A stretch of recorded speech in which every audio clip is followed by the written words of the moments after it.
Olá, eu sou o professor Rogério e hoje nós vamos dar continuidade aqui aos nossos estudos sobre, a magnífica experiência ou a questão, voltada ao, aos estudos, a busca, pela compreensão de como é que um simples grupo, de hominídeos eles conseguiram, sair da África e dominaram todo o planeta de uma forma geral.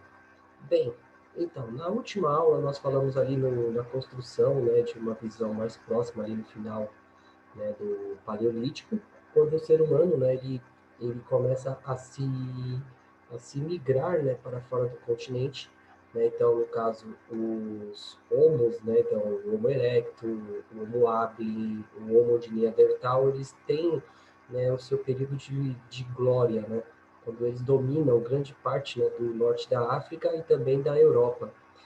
Só que nesse meio caminho surge uma nova subespécie humana, chamada Homo sapiens, e o Homo sapiens, ele usa as suas vantagens evolutivas, para conseguir dominar cada vez mais território, e ao dominar cada vez mais território, ele entra em confronto com esses outros homos, Então, a gente, começa a compreender como é que os seres humanos vão se espalhando pelos continentes, até chegar aqui na América, Tanto é que o foco dessa aula é exatamente a chegada do homem aqui na América, Porque até a aula da semana passada nós estávamos falando quando o homem ele começa a se organizar em pequenas vilas, Então, pequenas vilas.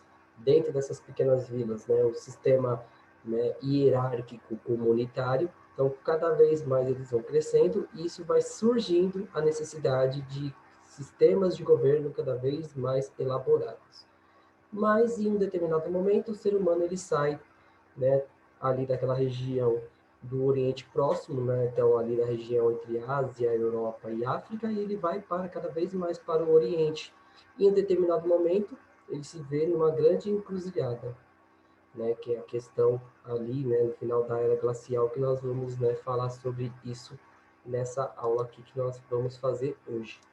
Bem, então, quando nós falamos em seres humanos, então, os seres humanos, uma das características principais, dos hominídeos tem a ver com o seu sentimento, com a vontade de desbravar o planeta de uma forma geral, Então, nós somos uma espécie, de animais que migram, que busca melhores condições de vida, isso a cada momento, Então, isso é da natureza dos seres humanos, e isso não acabou ali, Não acabou naquele momento, mas é isso que faz com que nós, olhamos para essas imagens e nos sentimos, de uma certa forma, não posso dizer honrado ou de uma certa forma, né, como eu posso dizer assim, honrado ou simplesmente, orgulhoso.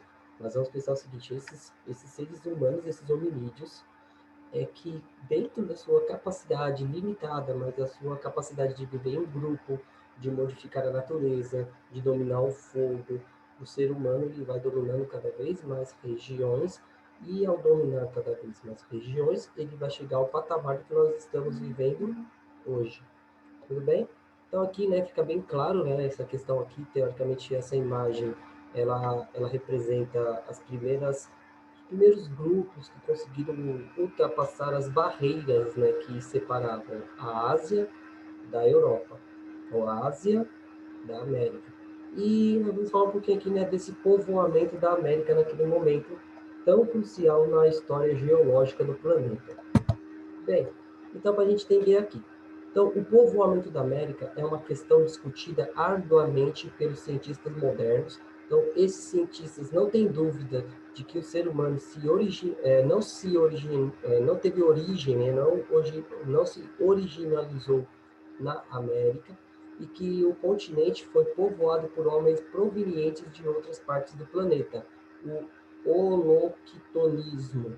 Então, existe um consenso ainda que não seja unânime que a América foi povoada desde a Sibéria, na Ásia. Entretanto, além desses consensos relativos, desde as primeiras décadas do século XX, a comunidade científica discute a época, as rotas e a quantidade de ondas migratórias que teriam povoado o continente americano. E muitas teorias, né, que explica para a explicação da chegada dos homens na América. Então, nós, né, até os meados do século XX, né, então, as primeiras décadas do século XX, se acreditava-se que o homem, ele surgiu, né, ele veio, a gente sabe, nós temos noções científicas fósseis de que o ser humano ele não tem origem na América, mas nós sabemos que os seres humanos, eles vieram para cá. Mas, né, então, qual o maior problema disso tudo? É saber qual foi a sua passagem, né? Então, por onde ele chegou, né? Então, existem algumas teorias, né, que trabalham a questão ali, né, da Sibéria, né, do Estreito de Bering, né, no final da era glacial, e também existem outras teorias, né, mas para compreendermos como milhões de pessoas se desenvolveram e, e desenvolveram reinos complexos, né, como, né, os impérios incas, maias, astecas, entre outros, né, eles surgiram de um pequeno grupo de seres humanos, ou apenas um pequeno grupo. Isso é impossível. Nós temos que entender que o processo de migração do ser humano para a América foi algo constante, foi algo que demorou séculos, milênios. Então, isso nós temos que levar em consideração também esse ponto, que ele é essencial para nós compreendermos a chegada do homem aqui na América. Bem, então aqui, né, nós temos mais ou menos aqui, né, isso que eu estou falando para vocês. Então, teoricamente, o ser humano, ele teve a sua origem há mais ou menos 2 milhões de anos atrás. Então, né, numa região, assim, no período chamado Plioceno, né? Então, no caso, né, o sucesso, né, hominídeo, nós podemos ver esse sucesso observando a anatomia, né, dos nossos ancestrais. Então, só em um ser humano conseguir andar, se locomover sobre os membros inferiores, permitindo que os membros superiores ficassem livres, né, para poder carregar armas, para poder carregar objetos, ou até mesmo arrastar presas. Isso é um salto evolutivo considerável. Também quando o ser humano ele fica ereto, né, então quando ele se mantém na posição ereta, então ele consegue ter um campo de visão cada vez maior, né, daquela região do habitat onde ele está ali, né, vivendo. E isso vai fazer com que o ser humano ele tenha uma vantagem evolutiva considerável. E isso, né, fez com que os seres humanos eles dominassem o planeta todo. Né? Isso é um ponto essencial para nós compreendermos os nossos estudos aqui. Bem, então a primeira teoria que nós vamos discutir aqui é a teoria do Estreito de Bering. Então, essa teoria foi inicialmente, né, começou a ser estudada em 1590 por José Acosta e passou a ser aceita em 1930. Tal hipótese tornou-se aceita cientificamente entre os anos de 1929 entre 1937, quando foram encontrados em escavações arqueológicas nas proximidades da cidade de Clovis, no Novo México, nos Estados Unidos, artefatos, né, do mesmo tipo dos anteriores descobertos na região de Beríngia. Atualmente, é um consenso entre os especialistas que durante a última era glacial, a concentração de gelo nos continentes fez, né, descer o nível dos oceanos em pelo menos 120 metros. Então, esta descida, né, provocou em vários pontos do planeta o aparecimento de diversas conexões terrestres, como, por exemplo, da Austrália, Tasmânia, com a Nova Guiné, a Filipinas, a Indonésia e o Japão, a Coreia. Então, nós temos que entender que aqui também tem esses fatores, né, geológicos, né, esses fatores, né, que são determinantes, né, para nós entendermos a história naquele momento. Então, no caso, a última era glacial, ela é como nós fazemos uma pequena experiência. Então, nós colocamos um copo, né, de água dentro do congelador. Observe, faz uma linha nesse copo, o nível que ele está quando a água está no estado líquido. Então, aí depois você compara o nível dessa água quando o gelo se forma. Então, isso significa o seguinte, que quando o gelo, então quando a água ela muda do estado, né, líquido para o estado gasoso, ela vai ocupar uma quantidade menor de espaço. Então, ela ocupando um lugar menor de espaço, isso vai fazer com que, né, nós possamos entender isso de um nível do oceano, vai fazer com que a água diminua um nível considerável, e ao diminuir esse nível considerável, né, novas ilhas, então as ilhas vão ganhar uma nova proporção.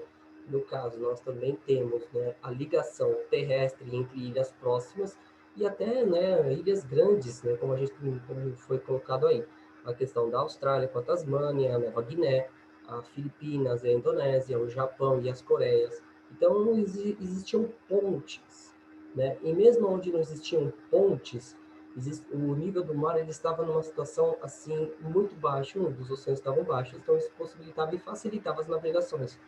Isso vai fazer com que, mesmo sem as devidas tecnologias, seres humanos alcançassem outros territórios. Então a gente vai ver nesse momento como isso pode ter sido acontecido.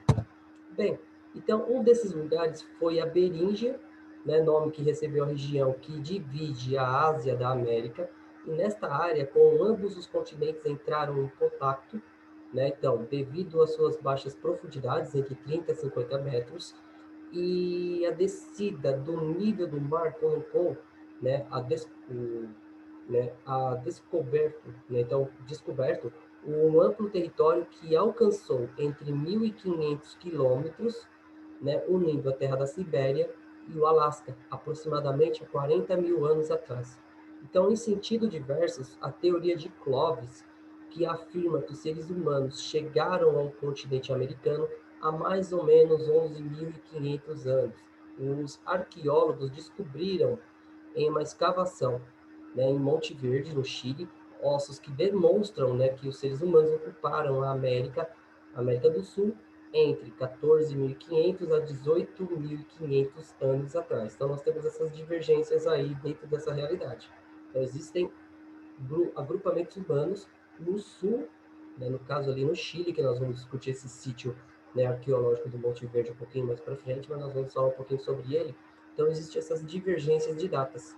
Então, grupos humanos chegaram na América antes mesmo da passada, né, pelo Estreito de Bering.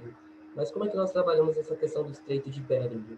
Então, no caso, o homem ele ultrapassou por essa ponte natural, e quando ele passa por essa ponte natural, ele vem se deslocando por uma faixa de terra no litoral oeste dos Estados Unidos, vindo, ocupando aos poucos, né? E alguns subgrupos eles iriam entrando para o interior, né, colonizando cada vez mais o território. E isso foi decorrente de alguns milhares de anos. Então, isso é importante de nós estarmos frisando aqui. Né? Então, os seres humanos eles têm a sua origem, né, fora do continente americano, mas quando ele chega aqui, ele tem uma vantagem evolutiva considerável, que é a questão da produção de pontas de lança, e essas pontas de lança, né, vai ser a chave, né, para nós entendermos essa capacidade. No caso do povo de Clovis. Então, teoricamente, né, quando nós falamos da teoria de Clovis, é quando os seres humanos eles vêm pelo continente, então eles tinham as mesmas habilidades, né, de produção de pontas de lança. Então, o que determina nós sabermos sobre a descoberta desse povo é exatamente analisando, né, essas pontas de flecha, essas pontas de lança que nós descobrimos, né, pelo litoral, né, em toda a América do Norte até ali a região do México. Né? Então, era um povo, né, único. E nós vamos ver também que tem algumas características genéticas, né, que fazem com que esse povo ele se compactue ou ele se ligue aos povos asiáticos. Né? Então, nós conseguimos analisar as populações atuais da América do Norte. Quando eu falo as populações atuais, são as populações que sobraram dos ameríndios. Né? Então, o que sobraram dos ameríndios da América do Norte, nós conseguimos comparar com as populações da Ásia atual. E isso faz com que nós possamos entender que os seres humanos surgiram, ou eles vieram para cá durante esse período. Bem, então, aqui nós temos mais ou menos essa teoria, né, que eu coloquei aqui para vocês. Então, aquela velha questão de que que houve, né, essa ponte entre os dois continentes. Né? Então, essa ponte ela é essencial para nós entendermos, né, como que a população ela chegou até aqui. Né? Então, no caso, a população de Clovis ela veio descendo pela margem aqui, né, e ela veio chegando até o centro dos Estados Unidos. Bem, a teoria malaio-polinésia. Então, essa teoria defende que diversas tribos teriam se utilizado de canoas primitivas e que, indo de ilha em ilha rumo a leste, teriam chegado na América do Sul. O principal defensor dessa teoria é o antropólogo francês Paul Rivet, né, que defendeu essa teoria em 1943. Não negava a passagem do homem pela Beríngia, apenas defendia que a chegada do homem na América teria ocorrido por mais de uma rota. Esta passagem teria ocorrido a dois momentos em dois lugares diferentes. Primeiro, na Austrália, há 6.000 anos, né, antes de Bering, e na Melanésia, né, um pouco mais tarde.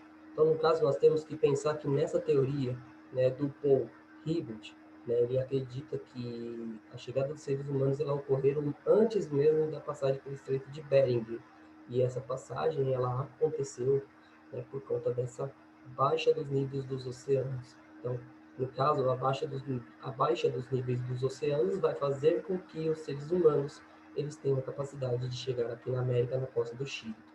Bem, então existem, né, essas teorias, né, que são importantes de nós, né, pensarmos aqui. Então, a primeira foi a teoria de Bering, que nós já falamos.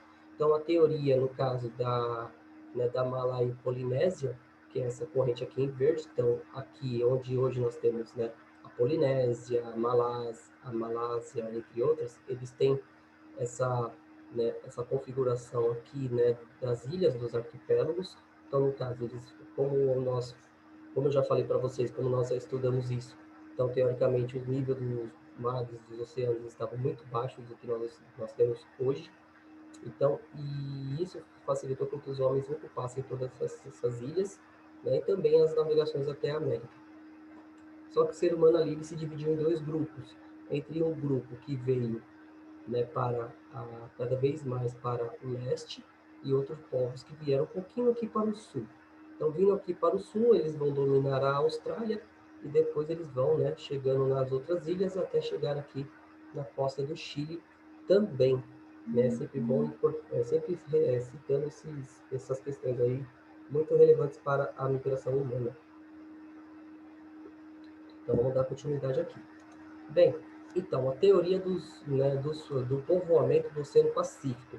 Então, um outro antropólogo, né, no caso Walter Neves, então, um antropólogo assim, evolucionário da Universidade de São Paulo, desenvolveu ao longo de 20 anos a teoria que defende que o continente americano foi colonizado por duas ondas de Homo sapiens, vindo da Ásia.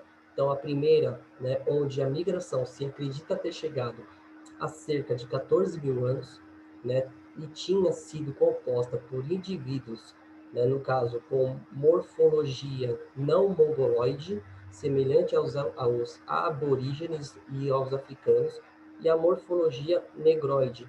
Em primeira onda, não deixou qualquer descendente. Então, no caso, o Walter Neves, ele acreditava que a primeira onda em si, ele tinha muito mais características, né, próximas aos homens que saíram da África do que os mongoloides da Ásia. Né? Então, nós temos que levar em consideração isso. Mas, primeira coisa que nós devemos levar em consideração agora. Bem, então, essas nomenclaturas de mongoloides, de negroides, de arianos, de ameríndios, é uma classificação que cria um estudo, né, criado no século XIX, que é a teoria racista. Né? Então, essa teoria racista, ela acreditava num sentido de hierarquia no poder intelectual dos seres humanos. Então, criando seres humanos mais capazes e outros menos capazes. Então, nós temos que entender que na antropologia, nós vamos estudar apenas as características físicas, né, desses seres humanos, porque, na verdade, os seres humanos são todos iguais. Qual a maior questão? Que uns tinham umas habilidades superiores a dos outros, e isso facilitava algumas questões, né, de povoamento em algumas regiões. Né? Então, quando nós estudamos, no caso, o Homo de Neandertal, como eu já falei para vocês ali, presencialmente, também por aqui, então o homem de Neandertal ele tinha evoluções físicas que dava capacidade para ele, né, ocupar territórios ali na região da Europa. Fato, né, que o Homo erectus ele não tinha essas mesmas confecções, né, biológicas. A mesma coisa acontece com o Homo de Neandertal na região ali do Oriente Médio, chegando até o próximo à China e à Índia, né, onde o Homo habilis ele dominou aquela região por muito tempo. Então nós temos, né, a dimensão de que os seres humanos eles partiram de um elemento único, mas ele se ramificou em vários estilos, ou vários assim, várias, né, assim, várias versões, né, corporais. E isso vão dar facilidades para a dominação de alguns territórios ou não. O maior problema é que nós não devemos levar isso para característica racista, mas sim pensar como é que os seres humanos, eles com as suas características diferentes, né, com as suas características evolutivas, dominaram todo o planeta. Então, segundo o Walter Leves, então, a segunda onda migratória se acredita ter chegado no continente há cerca de 12 mil anos. Né, e os membros desse grupo tinham características físicas dos asiáticos, e que os modernos povos indígenas, né, possivelmente deveriam, entretanto, né, em 2013, pesquisadores, né, desenterraram instrumentos de pedras, né, provando que os seres humanos alcançaram o que hoje é o Nordeste brasileiro há mais ou menos aproximadamente 22 mil anos antes de Cristo. Então, no caso, né, nós temos algumas características que nós vamos estudar na próxima aula sobre a povoação, o povoamento do Brasil, né, na pré-história, mas nós temos que pensar o seguinte: o fóssil mais antigo humano encontrado aqui no Brasil, que é considerado o fóssil mais antigo na América, que é a Luzia, ela tem grandes traços, né? Ela tem grandes características que lembram os povos aborígenes da Austrália, né? Então, isso determina, né? Isso explica também que é o seguinte: então, alguns grupos humanos que chegaram aqui no Brasil, né, na América do Sul, em algum momento, alguns problemas climáticos, entre outras questões, fizeram com que eles entrassem em extinção, né? E isso fez com que, né, não houvesse exemplares até os dias de hoje.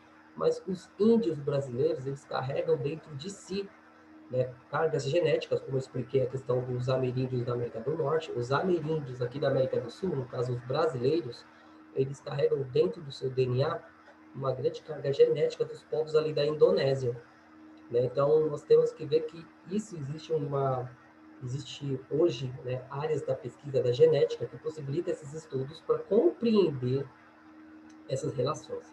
Bem, então, uma investigação mais aprofundada, né, e as medições de centenas de crânios na Serra da Capivara, incluindo o mais antigo da jovem, que foi chamada de Luzia, levou Neves e outros arqueológicos a especularem uma incrível viagem no mar da Austrália para o Brasil, que não teria sido realizada realizada, né, com conhecimentos de rotas, mas por acidente.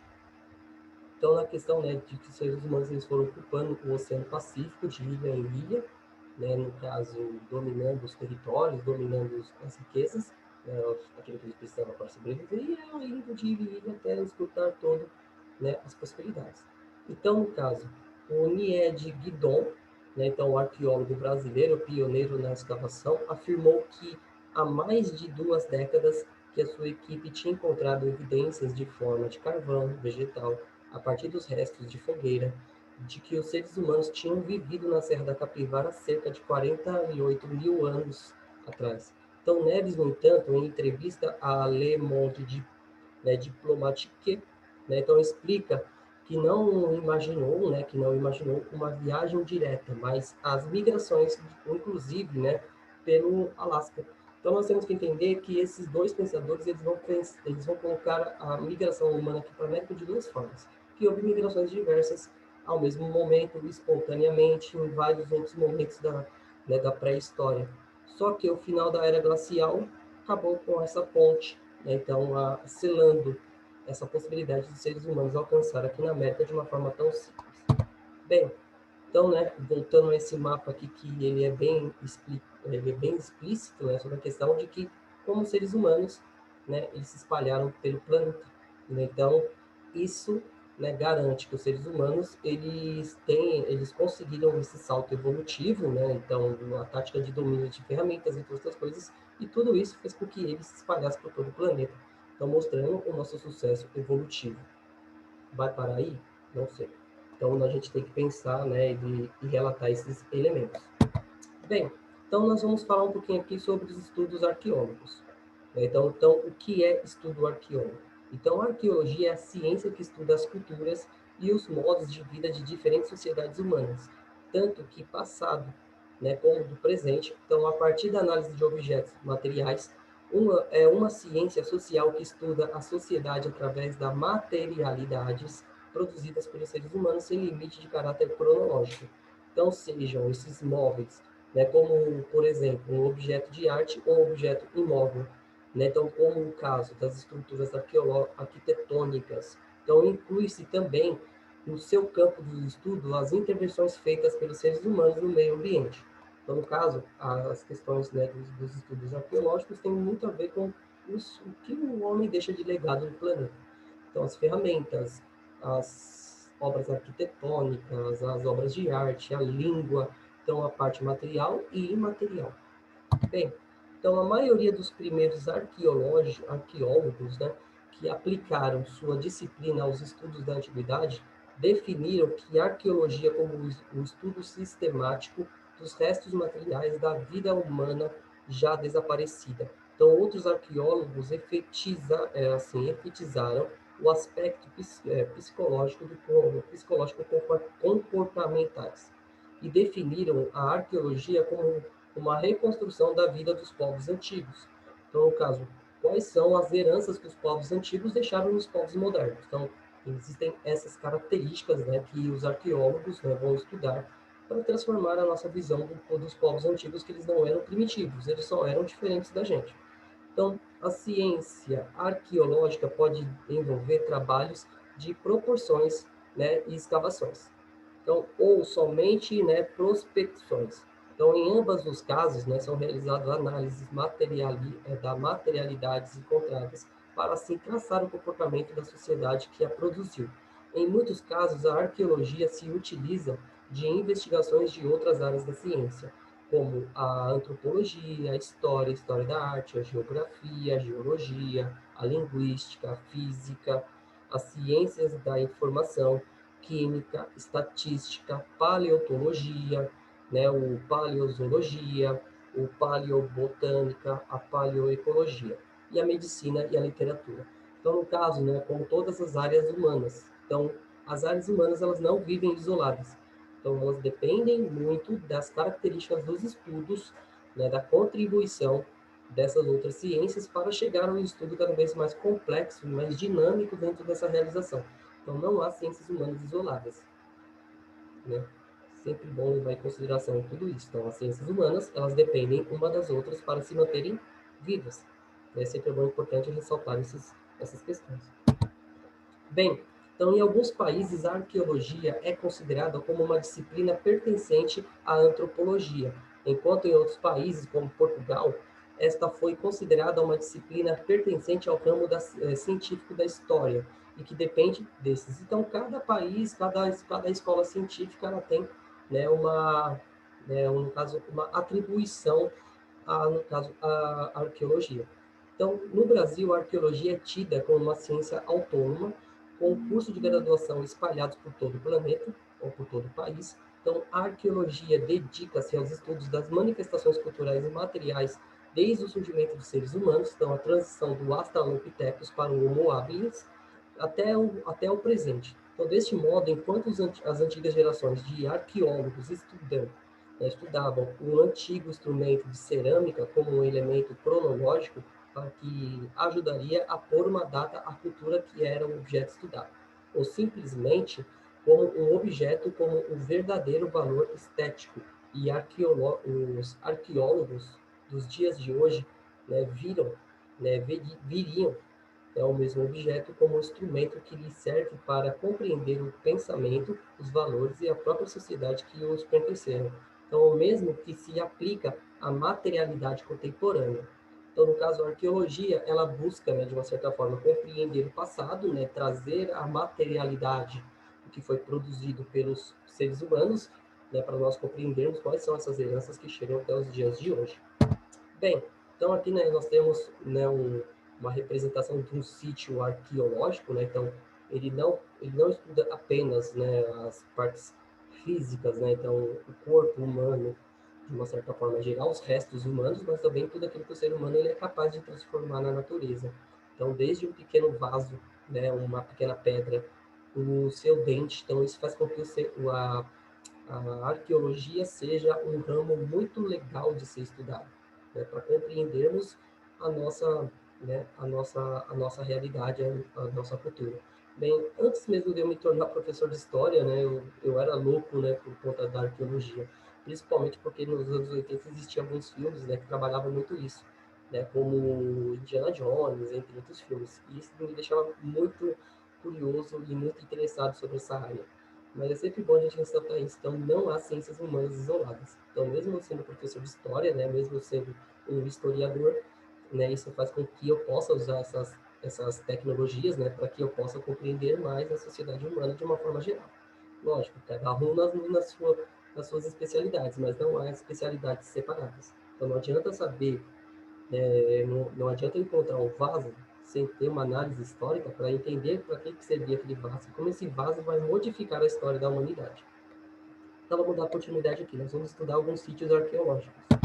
Bem, então, o sítio arqueológico do Monte Verde. Então, Monte Verde é um sítio arqueológico no sul central do Chile, que possivelmente data de em torno de 12.500 anos atrás. Então, Monte Verde é anterior à chamada cultura Clovis, em Clovis, no Novo México. Então, esse fato desafiou, né, no caso, a, geralmente aceita a teoria de Clovis, que afirma que os povos que não colonizaram a América antes de 11.500 anos atrás. Contudo, essas datas permanecem em disputa na comunidade científica. Então, no caso, o sítio arqueológico, né, de Monte Verde, ele entra aí, né, no Chile, ele entra como um exemplo que ele diverge, ele vai contra as teorias, né, dos povos, né, dos arqueólogos que acreditavam que o homem, né, ele não poderia ter colonizado a América do Sul antes, né, de 11.500 anos atrás, por conta, né, daquela questão da teoria do povo Clovis, né, que teriam chegado aqui um pouco nesse momento aí. Então, não teria como um povoamento anterior a Clovis. Né? Então, o Mário Pino, o geólogo chileno da Universidade Austral do Chile, e Tom de Leway, né? Então, começaram a escavar o Monte Verde em 1977. O local está localizado à margem do ribeirão Xixinehuapi, então, né, tributário ao rio Mauilim. Então, a 36 milhas do Oceano Pacífico, de acordo, né, com Dilay, né, a sua equipe. O local foi ocupado entre 12.000 a 11.800 a.C., por 20 ou 30 pessoas. Então, no caso, esse sítio, ele vai encontrar algumas tendas, alguns restos de tendas e fogo, e que vai entender como aquela ocupação primitiva. Então, no caso, outro sítio arqueológico é o sítio arqueológico da Piedra Museu. Então, a Piedra Museu é um importante sítio arqueológico descoberto no início do século XX pelo paleontólogo argentino Florentino Ameghino, a 120 quilômetros ao sul do Pico Trucado, né? Então, província de Santa Cruz, na Argentina, onde foi registrada a presença humana tão antiga que questiona a teoria sobre a chegada dos homens na América pela teoria de Clovis. Então, perto está o monumento natural da floresta petrificada. Então, o local escavado em 1995 pela arqueóloga argentina Laura Liotti, da Universidade Nacional de La Plata, a datação do radiocarbono de amostras analisadas nos Estados Unidos estabeleceu a idade dos restos mortais encontrados em até 11.560 anos, enquanto os sítios mais próximos de Los Toubos, né, datam de 12.890 ou mais 90 anos, né, nesse sentido. Então, isso os torna, né, o assentamento humano mais antigo na Argentina e um dos mais antigos da América do Sul, junto com Monte Verde no Chile, a Pedra Furada no Brasil e a Cueva del, né, Guitarrero, né, Guitarrero no Peru. Então, esses dois sítios arqueológicos, eles mostram, né, a possibilidade de que houveram assentamentos, né, grupos humanos vivendo aqui na América, muito antes, né, do que era previsto pela teoria de Clovis. Então, a descoberta da Piedra Museu é um dos sítios arqueológicos, né, na América por Trooper, né, da Carolina do Sul dos Estados Unidos, e o já mencionado Monte Verde e a Pedra Furada repensaram completamente a teoria, né, proveniente sobre o povoamento da América. Então, teoria dos assentamentos tardios, fundada nos Clovis, então a cultura, né, que afirma que o homem veio para o continente americano há cerca de 13.500 anos. e deu alicerces, né, uma nova teoria de colonização precoce da América, que coloca a data entre, né, a data de entrada na América entre 25 a 50 mil anos. Então, ao mesmo tempo que modifica as teorias sobre as rotas de entrada e difusão no continente. Então, no caso, nós temos essas teorias que vão entrar de encontro, né, ao que era aceito predominantemente antes, e essas datas e essas questões de entrada no continente antes, né, vão ser questionadas principalmente por conta, né, desses novos, dessas novas descobertas. Bem, então aqui nós temos uma lança, né, ali encontrada naquela região, e assim, e ela se difere, né, de uma lança, né, de Clovis. É importante dizermos isso. E, né, aqui nós temos, né, uma reprodução, né, do crânio da Luzia, e que nós vamos estudar na nossa próxima aula ali na próxima semana. Bem, gente, então acredito que tenha sido isso, né? Então, estudar história, essa parte da história é muito interessante, porque, assim, como eu já tinha colocado para vocês lá na minha primeira aula do ano, então, ser historiador é ser um pouco de investigador. Então, ser historiador não é apenas ficar ali nos estudos mais rasos, é compreender e mergulhar cada vez mais nos estudos da humanidade. E isso vai nos levarmos, né? Isso vai nos levando, né, a compreender a nossa relação com a natureza. Bem, gente, então acredito que tenha sido isso. Muito obrigado aqui até então. Né? Então, assim, se você gostou do vídeo, deixa aqui o like, né? Para você que está aqui estudando aqui comigo durante esse período de pandemia, né? Principalmente esses meus alunos que eu estou enviando esse link. Então, deixa aqui o seu like. Qualquer dúvida, me deixa no comentário. Algum, alguma sugestão de vídeo também, né? Só deixar aqui no like, que é importante nós estarmos frisando. Então, agradeço a todos até aqui, muito obrigado e até a próxima.